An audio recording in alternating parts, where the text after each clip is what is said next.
কলকাতায় ফের অগ্নিকাণ্ড। সোমবার রাতে সল্টলেকের DA4 ব্লকে একটি বাড়িতে আগুন লাগে। ঝলসে মৃত্যু হয় এক ব্যক্তি।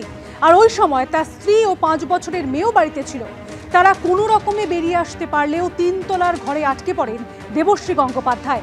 দমকলের 3টি ইঞ্জিন গিয়ে আগুন নিয়ন্ত্রণে আনে। জল আসে না কলে, ঝরঝরিয়ে হরদম জল KSB পাম্প হলে। বিদ্যুৎ সাশ্রয়কারী জার্মান টেকনোলজিতে তৈরি KSB পাম্প। জলের প্রবলেম সেটা আবার কি? ধূমপানের কারণে আগুন লাগে বলে প্রাথমিকভাবে অনুমান।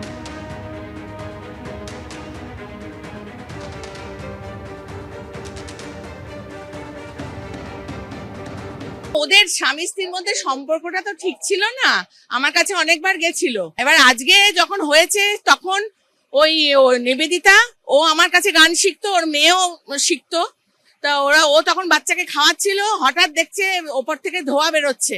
তো ওর শাশুড়িকে বলেছে, মা একটু ওপরে যাও তো, ধোঁয়া বেরোচ্ছে। তো গিয়ে দেখে প্রচন্ড আগুন বেরোচ্ছে। ওর মা কিছু করতে পারেনি। তারপরে ওরাও গেছে কিন্তু বাঁচাতে পারেনি। তার কারণ ওর বর তখন সুস্থ অবস্থায় ছিল না, ড্রাঙ্ক ছিল।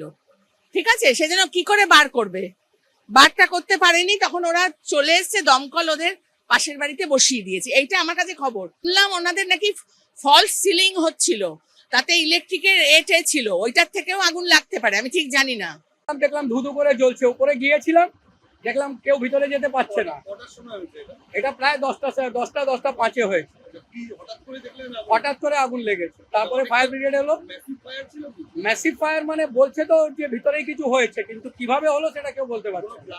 সেন্ট্রাল অ্যাভিনিউ এর পর এবার দমদম। ফের অবাধে লুটপাট চালালো দুষ্কৃতীরা। এবার জানলার গ্রিল কেটে বৃদ্ধ দম্পতির ঘরে ঢুকে লুট করে পালালো 7 দুষ্কৃতী। বৃদ্ধ আক্রান্তের অভিযোগ, গলায় ধারালো অস্ত্র ঠেকিয়ে চুপ করে থাকতে বলে দুষ্কৃতীরা।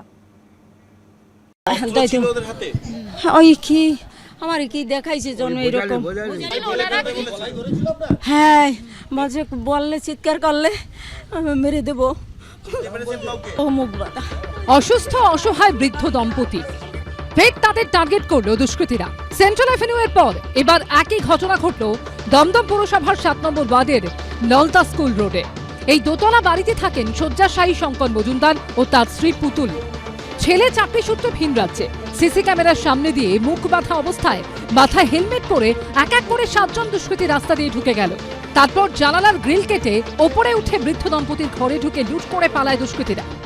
এই যে দেখা যাচ্ছে যে গ্রিল, সেই গ্রিলটি ভেঙে তারপরে এই বাড়ির ভিতর প্রবেশ করে ওই দুষ্কৃতী দল এবং তারপর ঘরে গিয়ে অবাধে লুটপাট চালায়। কিন্তু এখন প্রশ্ন হচ্ছে, এই যে ভাড়াটে এই ঘরে থাকতেন, গতকাল রাতে অপারেশনের সময় এই ভাড়াটে এই ঘরে ছিলেন না, সেই তথ্য দুষ্কৃতীরা কিভাবে পেল?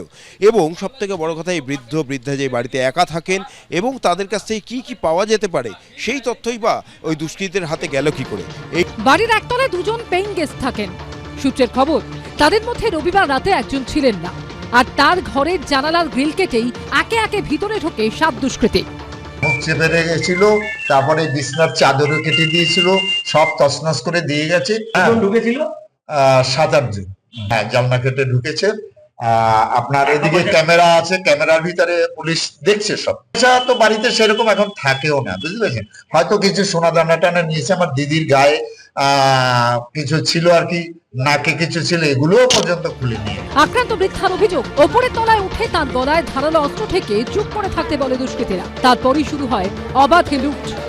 6 জন 7 জন ডাকাতি করে, এই দেখো হাত কেটে গেছে, এই দেখো সব চুরি, হ্যাঁ গায়ে দিয়ে সব নিয়ে গেছে। আর কি বলবো, আমার ওই কথা বলি, এই জন্য ডাক দিয়েছে। কি দিয়ে জানো, একটা চেপে ধরে আর ভজালিটা গলায় দিয়ে তারপরে বলেছে চুপ, নাহলে তোর গলায় কেটে দেবো গলাটা। তারপর দেখলাম আলমারি ফালমারি সব খোলা, সব ব্যাগ ট্যাগ খুলে সব লুট করেছে। নাকছবি, হাতে লোহা বাঁধা চুড়ি, কানে সব খুলে নিয়েছে। বুধবার রাতে ঠিক একই কায়দায় এক প্রৌঢ়াকে অস্ত্র দেখিয়ে লুটের ঘটনা ঘটে সেন্ট্রাল অ্যাভিনিউয়ে। তাতে এখনো কাউকে ধরতে পারেনি পুলিশ। দমদমের ঘটনাতেও কি জড়িত পরিচিত কেউ? তাহলে ঘটনার দিন ওই নির্দিষ্ট পেইং গেস্ট যে বাড়িতে ছিলেন না, তা কি করে জানলো দুষ্কৃতীরা? সেসব দিকে খতিয়ে দেখছে পুলিশ। ব্রতদীপ ভট্টাচার্য ও জয়ন্ত পালের রিপোর্ট, এবিপি আনন্দ, কলকাতা।